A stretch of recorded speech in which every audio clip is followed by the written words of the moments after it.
મહારાષ્ટ્રના થાણીના જ્વેલર્સમાંથી ₹5 કરોડ કરતાં વધુના દાગીનાની ચોરી કરનાર 5 રાજસ્થાની આરોપીઓને ક્રાઇમ બ્રાન્ચે ઝડપી પાડ્યા છે. મળતી માહિતી મુજબ મહારાષ્ટ્ર થાણી રેલવે સ્ટેશન પાસે આંબેડકર ચોકમાં આવેલા વામન શંકર મરાઠે નામના જ્વેલર્સમાં અજાણ્યા ચોર ઇસમોએ જ્વેલર્સનું શટર તોડી 5,78,05,816 રૂપિયાના સોના ચાંદીના દાગીનાની ઘરફોડ ચોરી કરી હતી. જે બાબતે થાણેના નવપાડા પોલીસ સ્ટેશનમાં ગત 17 ડિસેમ્બર 2024ના રોજ ગુનો દાખલ કરવામાં આવ્યો હતો. તો ચર્ચાસ્પદ આ બનાવ બાબતે થાણે ક્રાઇમ બ્રાન્ચની ટીમે સુરત ક્રાઇમ બ્રાન્ચનો સંપર્ક કર્યો હતો, જેના આધારે પોલીસ તપાસ હાથ ધરી હતી.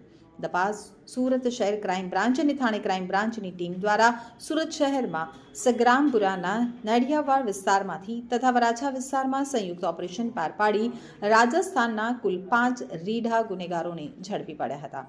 પોલીસે આરોપીઓ પાસેથી 484 ગ્રામ સોનાના દાગીના, 5.5 કિલોગ્રામ ચાંદીના દાગીના તથા સિક્કા અને 7 મોબાઈલ ફોન તેમજ અન્ય મુદ્દામાલ મળી કુલ 29,15,340 રૂપિયાનો મુદ્દામાલ જપ્ત કર્યો હતો.